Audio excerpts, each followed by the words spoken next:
Hello and welcome to my channel. Today we're gonna make a Danish. It's gonna be a Danish dough filled with a pecan mixture, and we're gonna bake it in a bundt cake pan.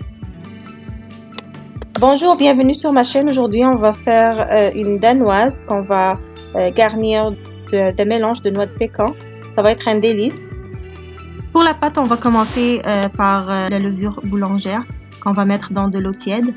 So first, we're gonna start with yeast, which we're gonna put in lukewarm water and let it sit for about 2 or 3 minutes. Let it foam. Now, in a food processor, we're gonna put some cold butter with some flour and just process until it's about 1/2 inch in size.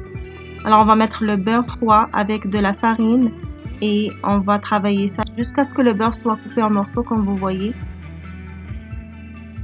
Maintenant, dans un autre bol, on va mettre du lait, du sucre, un œuf, du sel. So in another bowl, we're gonna mix 1 egg, some sugar, milk, and some salt.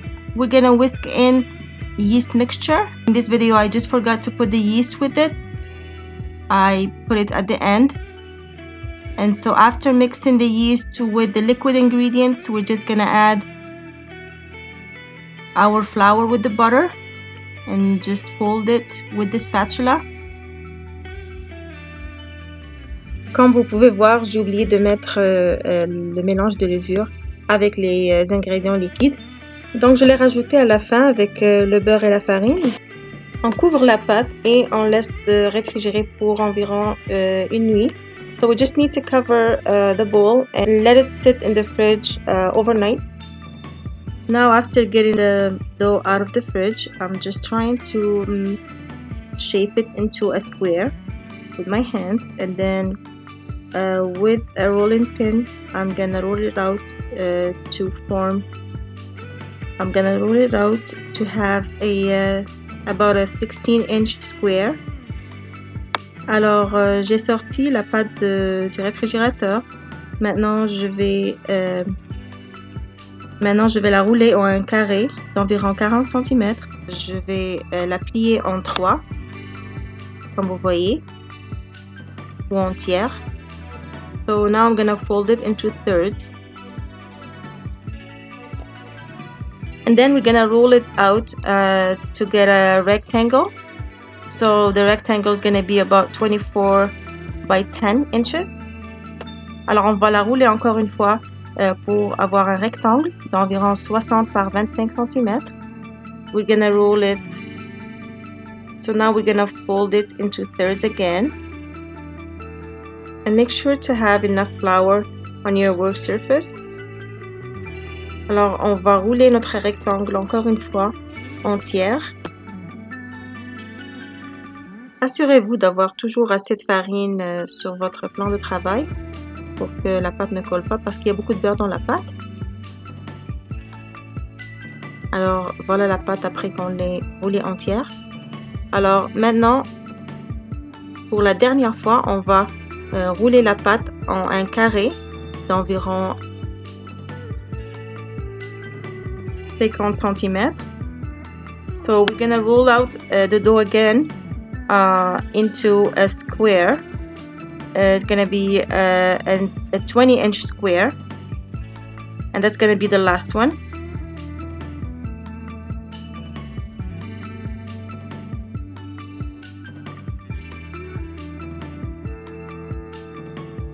And we're gonna fold it again into thirds.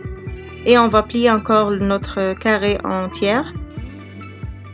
And we're gonna cover it and put it in the fridge for about an hour before we start working with the dough.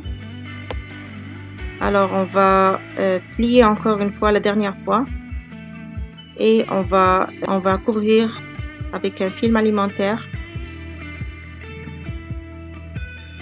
Alors, comme vous voyez, je la plie en 3 et encore une fois en 3.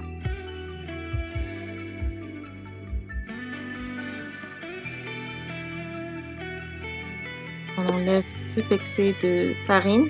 On va réfrigérer la pâte pour environ 1 heure avant de commencer à travailler avec.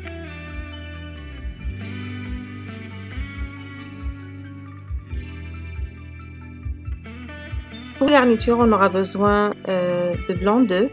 So for the filling, we're gonna need 2 egg whites. We're whisking them and adding some sugar. Alors je rajoute du sucre au blanc d'œuf et je fouette juste pour briser un peu les blancs d'œuf. Et j'y rajoute de la cannelle, de la vanille et du sel. And then I'm gonna add some cinnamon, salt and vanilla. And whisk everything together.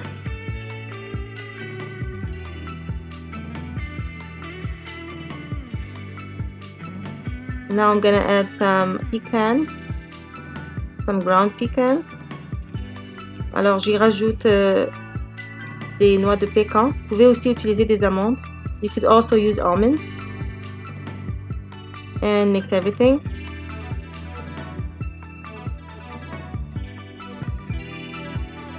Après avoir sorti la pâte du réfrigérateur, je la laisse reposer un peu sur mon plan de travail, environ 15 minutes. Et après ça, je vais la rouler en un rectangle. So I took the dough out of the fridge and let it rest on the counter for about 15 minutes before I start working with it. So it's easier to work with. I'm rolling out the dough into a rectangle. You'll have all the ingredients down below. Vous aurez tous les ingrédients en bas de la vidéo.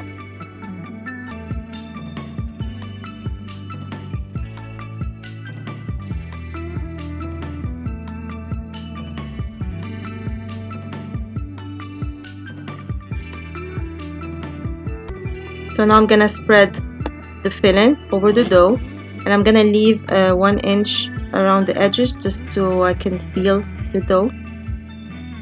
Alors j'étale mon mélange de noix de pécan sur ma pâte et je laisse un petit espace d'environ 2 cm juste pour que je puisse sceller la pâte. Alors je roule la pâte comme un jelly roll. So now I'm gonna start rolling the dough, jelly roll style. And then I'm gonna pinch to seal the edges. Alors je m'assure de bien sceller la pâte après que j'ai roulé.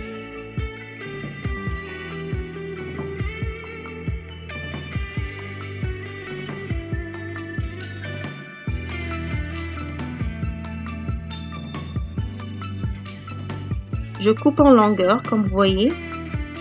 So I'm gonna cut it lengthwise and twist it together. Je mets ma danoise, je la couvre et je la laisse lever pour environ 45 minutes. So I'm just gonna put my Danish into my bundt cake pan and just cover it and let it rest or let it rise for about 45 minutes before baking. Of course, this dough you can make anything you want with it. You can make you can put the same filling and just roll it and cut it and put it in muffin pans. I mean that's something I like to do with it too. I just wanted to do something different this time. Alors avec cette pâte vous pouvez faire vraiment ce que vous voulez. C'est une pâte délicieuse et vraiment ressemble à la pâte de croissant. Ce que vous pouvez faire aussi avec cette pâte, c'est la rouler et la couper en morceaux et la mettre dans un moule à muffin, la laisser lever bien sûr pour environ une trentaine de minutes et l'enfourner avec la même garniture que j'ai utilisée dans cette recette. Et c'est vraiment délicieux. J'espère que vous aimerez cette recette, j'espère que vous l'essayerez. Thanks so much for watching. Please don't forget to subscribe, share and like this video. And ring the bell so you can have all my updates and my new videos. Merci beaucoup d'avoir regardé. N'oubliez pas d'aimer, de partager et de vous abonner. N'oubliez pas d'appuyer sur la sonnerie pour avoir toutes mes nouvelles vidéos à chaque fois. Je vous remercie et à la prochaine.